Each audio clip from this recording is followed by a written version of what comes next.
Welcome to Diana's Horror Stories, where fear has a voice and nightmares take shape. So get ready, dim the lights, and hold your breath, because Diana's Horror Stories start now. Don't forget to subscribe, like, and share if you dare. And remember, in the world of shadows, the true horrors are waiting to be told. The schoolyard was nothing but a slab of concrete with 4 rusty poles that once served as basketball goals. Beyond that was a field of grass that stretched out to an 8-foot-high chain-link fence. The fence was there to reassure the parents, especially the parents whose children were bused across town, that their kids were safe from the dangers of the surrounding inner city. A fortress in the midst of an apocalyptic landscape. White kids from Antioch were buzzed to a predominantly black neighborhood. The noble, righteous reason was to diversify schools and bring racial strife to an end through exposure and familiarity. The practical reasoning, or so my dad believed, was economic. The school was dilapidated and underfunded. The conspiracy was founded on the belief that rich white families would be forced to pay for the school's reconstruction. The problem with that theory is that there were no rich families in Antioch. The highest strata achieved in my neighborhood was middle class. Antioch was very economically diverse.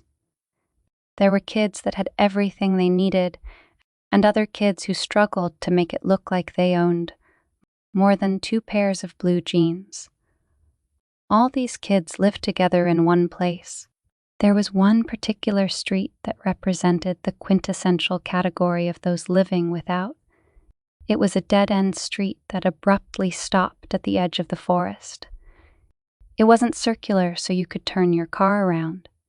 The houses were very small, with about 4 rooms each. It was as if the construction company had leftover materials and decided to downscale so as not to have anything go to waste. I almost believed they would have built a 1-room log cabin if that's all they had left. That street was rough. There was always a fight at the end of the street, or an audible argument between husband and wife, or boyfriend and someone else's wife. There was always drama on public display. If you wanted to see how dysfunctional families lived, then that was the street to visit. I once had a kid from that area try to steal my bike with me still on it. I had come down off a hill and was feeling the cool wind hitting my face. I tested fate and closed my eyes, concentrating on the repose of letting the bike go wherever it wanted to go. I should have turned left and avoided the dead end, but my trance was deep. I felt a shoulder crashing into my ribs. The bike and I fell to the road, my elbow hitting first, sending a spike of pain up through my arm. Standing above me was Bubba Bragg. In my neighborhood, there was a hierarchy of bullies. The low-level bullies were just doing it out of necessity. They really needed the money. The middle-level bullies didn't need the money. They did it just to impress the girls. They never asked for money. The high-level bullies, like Bubba, did it because they were truly sadistic. They enjoyed inflicting pain. Bubba was the top, the king of suffering. The only thing I ever heard anybody say good about him was his mother bragging about how he had graduated to smoking Marlboro Reds when he was only 6 years old. In her mind, it was the greatest achievement a precocious psychopath could achieve at that age. Bubba was tugging at my handlebars, trying to pull the bike away from my tentative grip. Luckily, my shoestrings were tangled up in the chain. I pushed my foot against the ground so that my shoe wouldn't fall off. "Give me that bike. Let go, or I'll punch you in the face," He never said anything he didn't follow through with. Bubba reached down and punched me in my nose. My eyes watered and blood flowed down my lips and into my mouth. I began to lose my grip and my shoe was slipping off my foot. "Get the fuck in here, boy, and finish those dishes." Bubba let go. His mom's boyfriend had saved me and my bike. All you could do on the playground, if you could call it that, was play either kickball or dodgeball. We were playing kickball one day when a kid named Davis kicked it all the way out to the fence. I went to retrieve it, and when I got to the fence, I saw a dead body lying on the sidewalk. He had a knife sticking in his neck.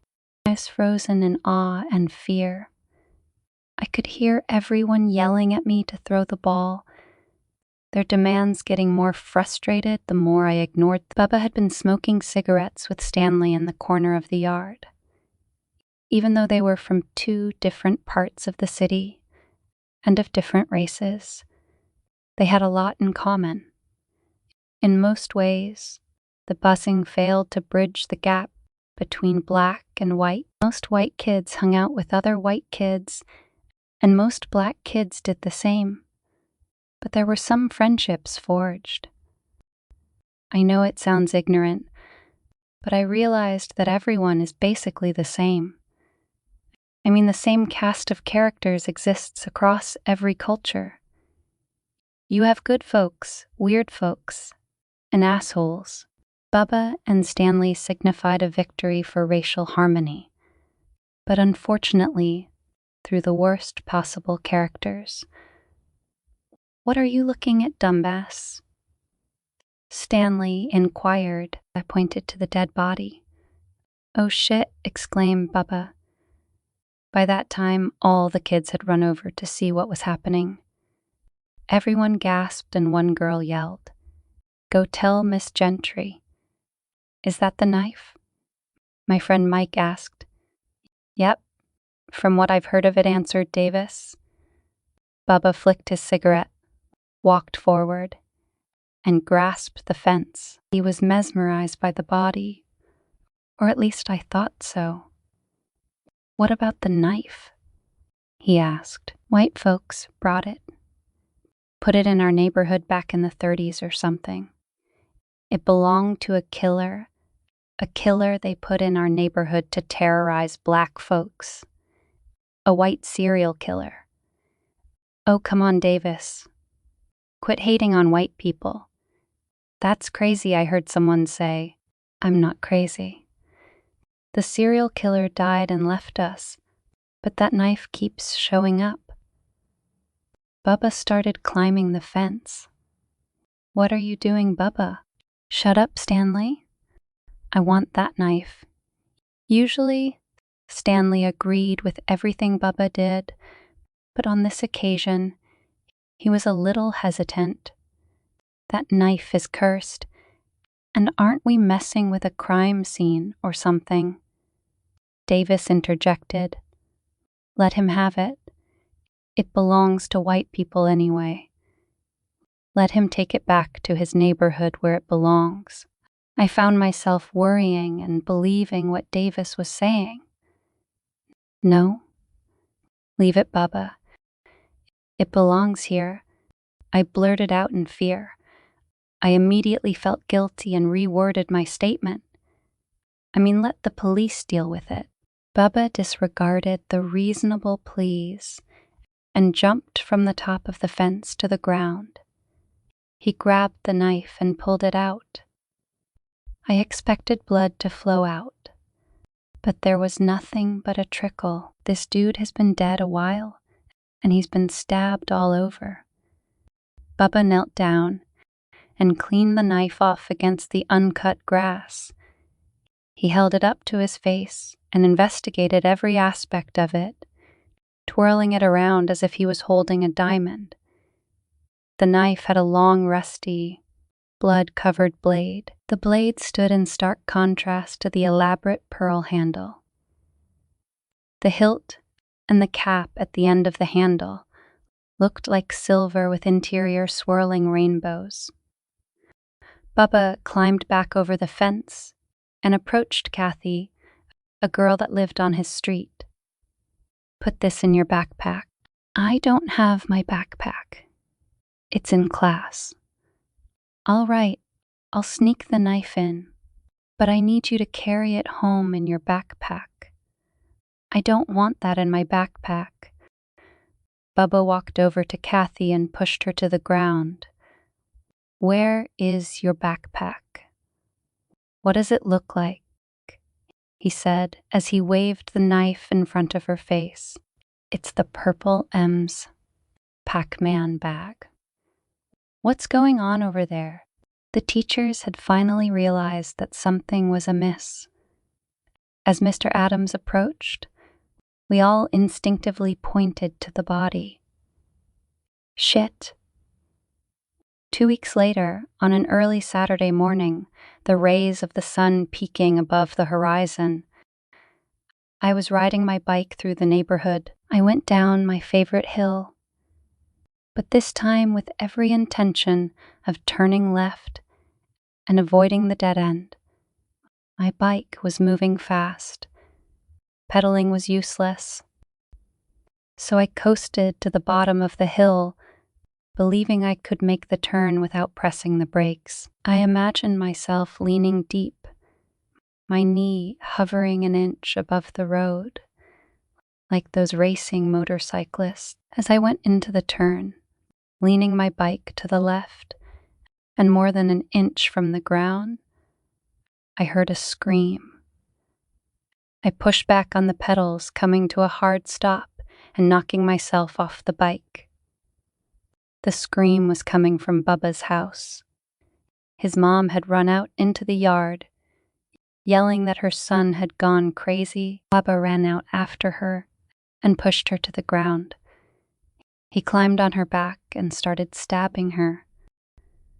She struggled to push herself up, but Bubba shoved her head into the ground and stabbed her in the neck. Bubba looked up and noticed that I had been watching. He pulled the knife out of his mom's neck and started running after me. I got off the ground and hopped on my bike. Struggling against inertia, my bike moved slowly. It felt like I was pedaling with 10-pound weights on my feet. I couldn't get the damn bike moving fast enough. Bubba gained a lot of ground. I found a much-needed burst of energy. When I looked back at Bubba and saw that his eyes were white, without pupils, and there was blood around his mouth, I could hear him breathing loudly. He reached out and barely missed grabbing the seat bar. The pedals felt easier to move as I gained momentum. I stood up to gain more energy and swayed from side to side, thinking that's how you go faster.